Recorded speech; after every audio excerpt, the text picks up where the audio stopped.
Hi, welcome to Scriptures Unveiled.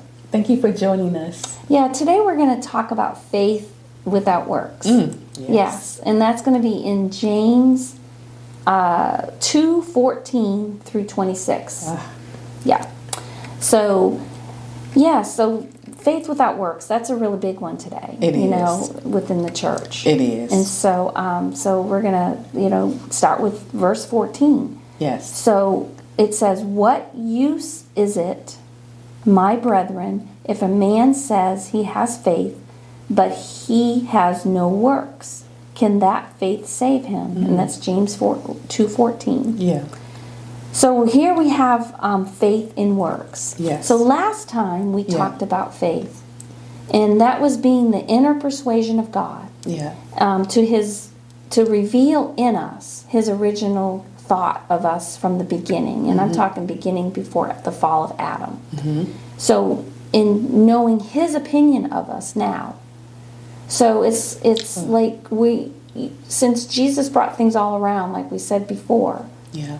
His opinion never changed. So Never. as He saw Adam and Eve when He created mankind, He said everything was very good. Yeah. And that's in Genesis 1:31. Yeah. He never changed. When Adam fell, He never changed His opinion of us. Yeah. Our opinion changed about Him, but His opinion really never did change about us. Yeah. But because of the fall, we still sometimes get stuck in that, bad opinion about us, and then we reflect that on God. Oh, yes. Absolutely. And so in work of God is revealed by Jesus in John 6:28, 29. And what John 6:28, 29 says, He was talking, the people were asking Jesus, they said, "What shall we do that we may work the works of God?" And Jesus answered and said to them, "This is the work of God, that you believe in Him who He has sent." Work is actually just believing in Jesus. Believe in Jesus. Yes, so it's a belief in Jesus. Yes. So when you go back to this verse, and it says, if a man says he has faith, and that would be that, again, that inner persuasion of God, of our original design, that we're holy, righteous, and clean, that we're forgiven. Yeah.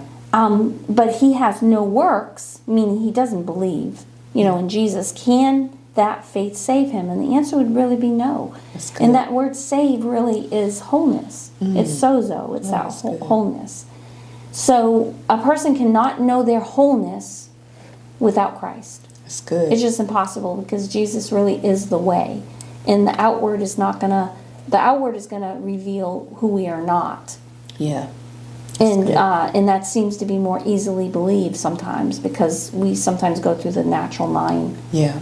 Yeah. Yeah. So, yeah. So true, because we're still in this flesh, and we just prone to believe the outward, which is why James used an example, because he used a natural example to explain a spiritual truth. And so he goes into the example in James 2:15, where he says, "If a brother or sister is without clothing and in need of daily food."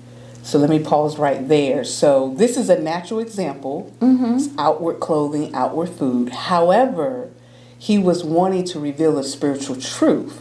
And that spiritual truth is that clothing is not actual, regular clothing that we have on. Physical clothing. It is the clothing of Christ. Yes. Yes, it is the clothing of us being wrapped in His righteousness. In Isaiah 61:10, He said, "He has clothed me with garments of salvation." That's that sozo you were talking about, the wholeness. Wholeness. Yes, He has wrapped me in a robe of righteousness. That is that clothing. This is what James was trying to use as an example, that, we are to be clothed in the righteousness of God in Christ Himself. Even in Galatians 3:26-27, it says, "For you are all sons of God through faith in Christ Jesus.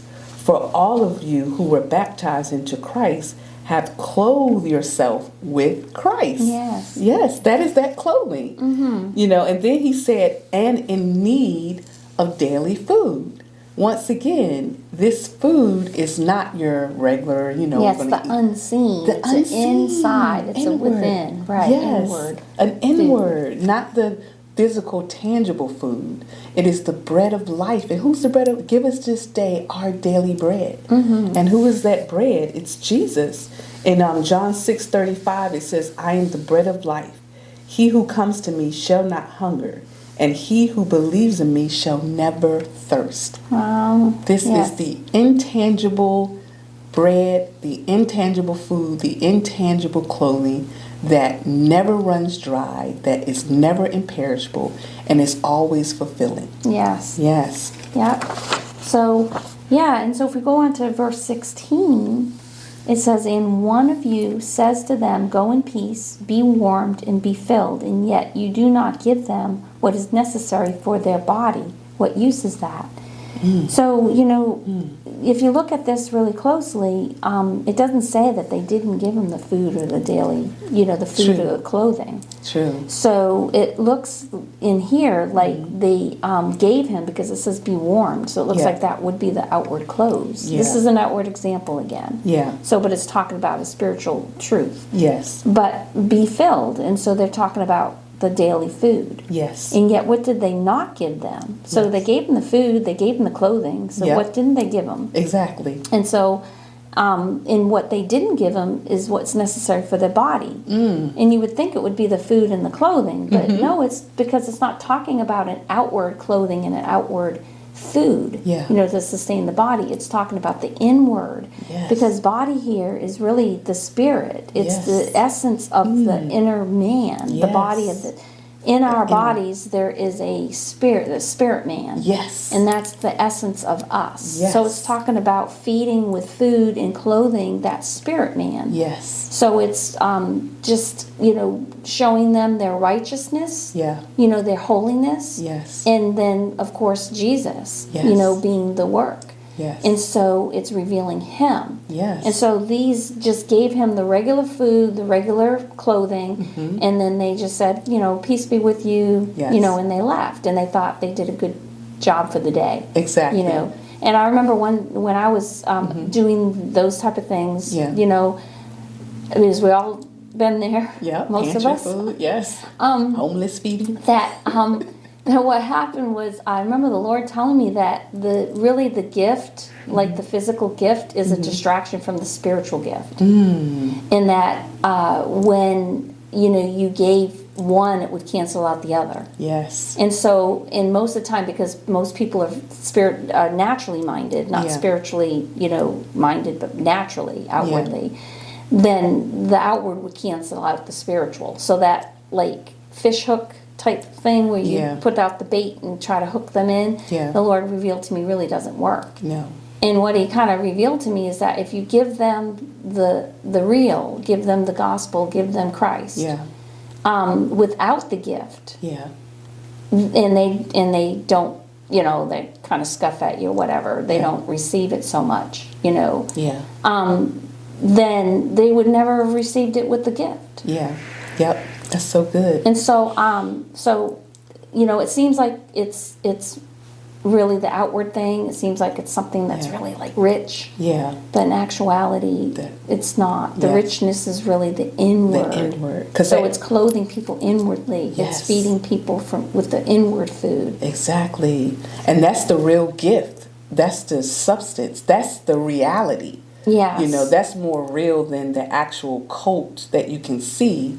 The coat of righteousness, and that is the real gift of God. Right. And having that mindset that there's the greater gift and not just the natural gift, and feeling like that's more of a reward. But no, it's more of a reward to clothe them in the righteousness that can never be paid. Oh, yeah, definitely. Yes, that's I know. it. So we're going to have to continue this Faith and Works next time. Yes. So we're going to have to, we'll continue it next time. Yep. But thank you for joining us. And please be sure to like, comment, and subscribe to our channel. Yes.